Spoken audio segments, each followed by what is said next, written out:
एका विवाहित स्त्रीच्या प्रेमात पडणं चुकीचं होतं का? प्राचीच्या त्या टपोरी डोळ्यांनी मला असं काही वेड लावलं की मी विसरलो होतो की ती दुसऱ्या कोणाची तरी पत्नी आहे. पण जेव्हा तिने लाजून माझे ओठ आपल्या ओठांनी पिळली, तेव्हा समजलं की ही आग फक्त माझ्या मनातच पेटलेली नाहीये. आमच्या कॉलनीत एक नुकतंच नवीन जोडपं राहायला आलं होतं. नुकतंच लग्न झालेलं. त्यामुळे त्यांच्या घराभोवती एक वेगळाच टवटवीतपणा जाणवायचा. त्या घरात राहणारी प्राची, तिला पाहिलं की मन प्रसन्न व्हायचं. प्राची दिसायला अतिशय देखणी होती. तिचा गोरावर्ण, टपोरी डोळे आणि लांबसडक काळेभोर केस कोणाचंही लक्ष वेधून घेतील असेच होते. ती आणि तिचा नवरा दोघेही मोठ्या कंपनीत कामाला होते. पण प्राचीचं ते निरागस रूप माझ्या मनात घर करून बसलं होतं. मी माझ्या फॅमिलीसोबत त्यांच्या घराशेजारीच राहायचो. सकाळी कामावर जाताना किंवा संध्याकाळी येताना माझं लक्ष नकळत तिच्याकडे असायचं. तिच्या सौंदर्याचं नखापासून ते केसापर्यंत निहाळणे हा जणू माझा रोजचा नित्यक्रम झाला होता. हळूहळू तिलाही जाणवलं होतं की कोणाची तरी तिच्यावर नजर खिळून आहे. जेव्हा आमची नजरानजर व्हायची, तेव्हा ती गालातल्या गालात हसून नजर फिरवायची.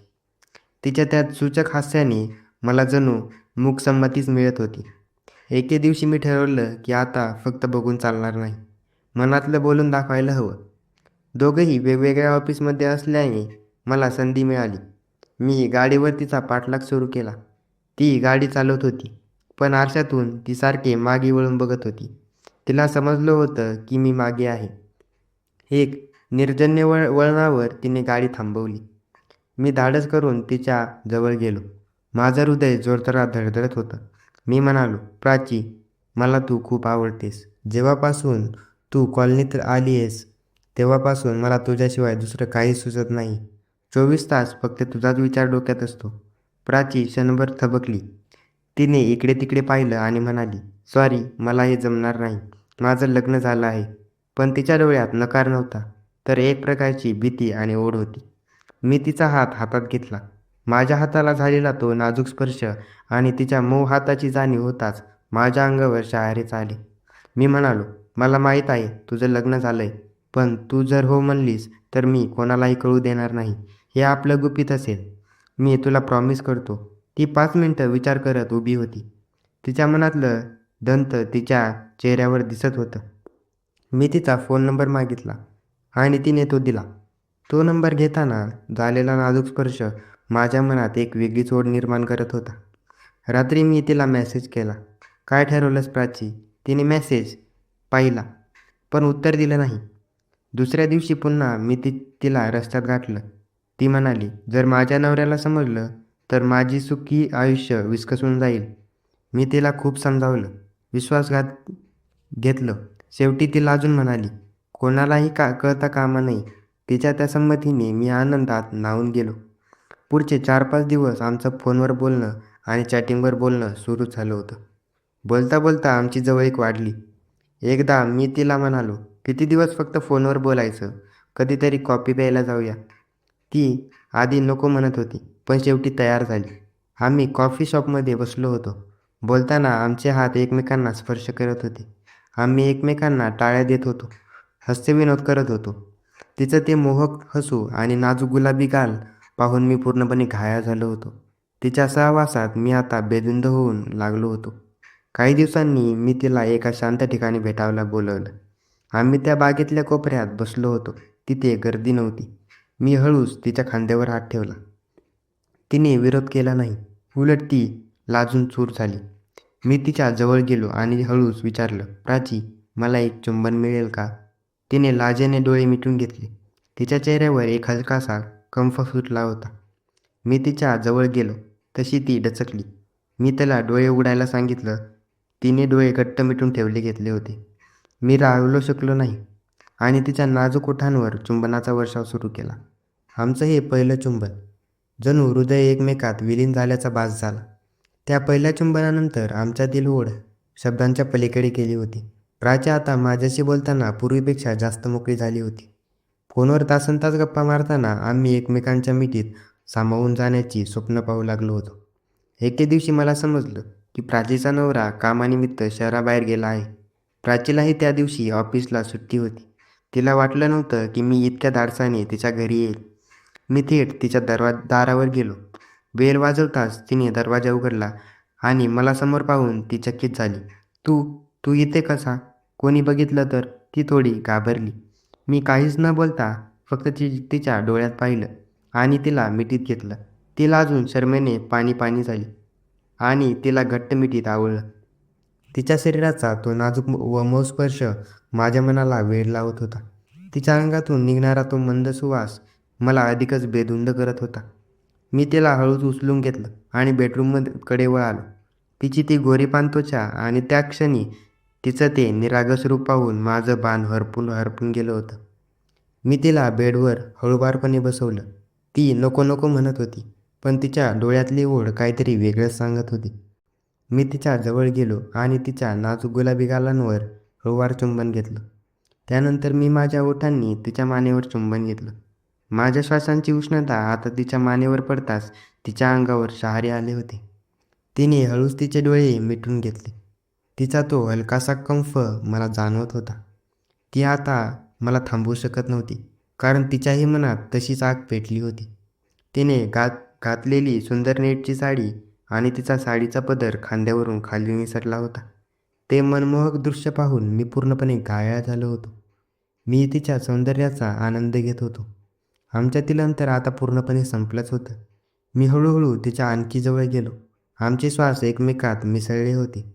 मी तिच्या ओठांवर ओठ ठेवले आणि ओठांचे रसपान करू लागलो. ते 2-3 मिनिटे जणू काळ थांबलाच होता. तिने शेवटी डोळे उघडले आणि माझ्याकडे पाहून लाजून चुर्र झाली. त्या दिवशी आम्ही तासनतास एकमेकांच्या सहवासात होतो. कधी बेडरूममध्ये तर कधी हॉलमध्ये. आमच्या प्रेमाच्या गप्पा आणि तो स्पर्श सुरूच होता. तिलाही माहीत होतं की नवरा लवकर येणार नाही, त्यामुळे तीही आता संकोच सोडून माझ्याशी मिठीत सामावून गेली होती. जाताना मी पुन्हा एकदा तिच्या ओठांवर एक दीर्घ चुंबन घेतलं. मी माझ्याकडे बघून हळूच म्हणाली, "परत कधी येणार?" मी हसलो आणि म्हणालो, "तू फक्त फोन कर, मी लगेच हजर होईल." आमच्या त्या एकांत भेटीनंतर प्राचीच्या मनातील भीती हळूहळू कमी झाली होती आणि माझ्याबद्दलची ओढ आता वाढत होती. आता आमचं नातं फक्त शब्दापुरतं नव्हतं. दररोज फोनवर बोलताना किंवा गुपचूप मेसेज करताना आम्ही त्या दिवसाच्या आठवणीत बेधुंद व्हायचो. एके दिवशी प्राचीने मला मेसेज केला, "आज घरी कोणच नाही, येशील का?" मी कसलाही विचार न करता तिच्या घरी पोहोचलो. तिने दरवाजा उघडला. तिने एक सुंदर नेटची साडी नेसली होती. तिचा साडीचा पदर खांद्यावरून खाली निसटला होता आणि तिचं ते गोरेपान सौंदर्य पाहून माझ्या अंगावर शहारे आले. मी आत शिरताच तिने दरवाजा लावून घेतला. मी तिला मागे वळून मिठीत ओढलं. तिच्या पाठीला माझ्या छातीचा स्पर्श होताच तिला हलकंसं कंफ सुटला. मी तिच्या कानाजवळ जाऊन हळूच म्हणालो, "आज इतकी नटली आहेस." ती लाजून चुर झाली आणि म्हणाली, "फक्त तुझ्यासाठी." मी तिला फिरवून तिच्या टपोरे डोळ्यात पाहिलं. तिचे ते गुलाबी गाल आणि नाजूक हास्य पाहून मी पुन्हा एकदा घायाळ झालो. मी तिला उचलून घेतलं आणि बेडरूमच्या दिशेने निघालो. बेडवर बसल्यावर तिने घातलेला तो रेशमी जगा आणि तिची गुपगुपीत शरीरयष्टी पाहून माझं मन हरपून गेलं होतं. मी तिच्या जवळ गेलो होतो आणि तिच्या ओठांवर ओठ टेकवले. आम्ही ओठांचे रसपान करत असताना तिने माझे केस आपल्या बोटात पकडले. तिच्या नखापासून केसांपर्यंत निहाळणे मला सुखावत वाटत होते. मी हळूहळू तिच्या मानेवर चुंबनाचा वर्षाव केला. तशी ती आनंदाने आणि लाजेने शरमेने पाणी झाली. आमच्यात आता अंगात पेटलेली आग स्पष्ट जाणवत होती. मी तिच्या विशिष्ट भागाला स्पर्श केला तेव्हा तिने डोळे घट्ट मिटून घेतले होते. तिच्या शरीराचा तो नाजूक व मऊ स्पर्श मला अधिकच उतावीळ करीत होता. आम्ही एकमेकांच्या मिठीत सामावून गेलो होतो. काही वेळ असाच गेला, पण अचानक बाहेरच्या गेटचा आवाज आला. प्राची ताडकन उठली. तिचे डोळे फाडून बघून मला समजलं की कोणीतरी आले. "नवरा आला का?" मी घाबरून विचारलं. तिने खिडकीतून बाहेर पाहिलं आणि तिचा चेहरा पांढरा झाला. "हो, तेच आहेत. तू आता कसा जाणार?" बाहेर गाडीचा आवाज ऐकताच प्राचीच्या चेहऱ्यावर हलकासा कंफ सुटला. तिची गोरीपान त्वचा भीतीमुळे पांढरी झाली होती. "लवकर जा, मागच्या बाल्कनीतून खाली उतर." तिने घाईघाईने मला ढकललं मी कसं तरी तिथून निसटलो, पण माझं मन मात्र तिथेच अडकलं होतं. त्या घटनेनंतर 2 दिवस आमचा संपर्क तुटला. मला वाटलं सगळं संपलं. मनात अपराधीपणाची भावना आणि मनात दडलेली काळजी पण स्वस्थ बसू देत नव्हती. पण तिसऱ्या दिवशी प्राचीचा मेसेज आला.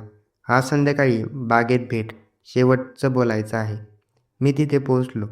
तेव्हा प्राची एकटीच बसली होती. तिने गुलाबी रंगाची साडी नेसली होती. पण तिच्या टपोरी डोळ्यात आज एक वेगळी शांतता होती.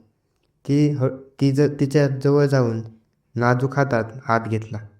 तिच्या अंगावर शहारे आले होते. "काय झालं प्राची? काही प्रॉब्लेम आहे का?" मी काळजीने विचारलं. तिने दीर्घ श्वास घेतला आणि माझ्याकडे डोळे फाडून बघत म्हणाली, "माझ्या नवऱ्याला सगळं समजले." माझं हृदय जणू थांबलं. पण तिने पुढे जे सांगितले ते ऐकून मला धक्काच बसला. त्यांना आधीपासून संशय होता, पण त्यांनी मला ओरडलं नाही. उलट त्यांनी मला विचारलं, की "तू सुखी आहेस का?" त्यांनी मला सांगितलं, की "जर तुला कोणाशी बोलून आनंद मिळत असेल, तर मी आडवा येणार नाही." कारण लग्नानंतर ते मला पुरेसा वेळ देऊ शकत नव्हते. याची त्यांना जाणीव होती. हे ऐकून मी सुन्न झालो. मला माझ्या वागण्याचा पश्चाताप होऊ लागला. प्राची पुढे म्हणाली, "पण हे नातं असं लपून-छपून चालवणं आता मला पण जमणार नाही. मला माझ्या संसाराची आणि त्यांच्या विश्वासाची किंमत कळाली आहे. तू माझ्या आयुष्यात एक रेशमी स्वप्नासारखा आलास, पण आता आपल्याला थांबायला हवं." तिच्या डोळ्यात समाधानाचे अश्रू होते. तिने माझ्या नाजूक गुलाबी गालावर हळुवारपणे चुंबन घेतलं. तो जणू आमच्या नात्याचा शेवट निरोप होता. त्या स्पर्शात आता ओढ नव्हती, पण एक प्रकारचा आदर होता. मी तिचा हात सोडला. तिच्या त्या निरागस रूपाने मला आजही खूप काही शिकवलं होतं. ती आपल्या घराच्या दिशेने निघून गेली. तिची ती गोड कळी आणि मनमोहक दृश्य माझ्या आठवणीत कायमचं साठवलं होतं. आम्ही पुन्हा कधीही तसं भेटलो नाही. कॉलनीत ती समोरासमोर आली. आता फक्त एक नाजूक हास्य असायचं. आमचं ते अपूर्ण प्रेम आता एका गोड आठवणीत विलीन झालं होतं.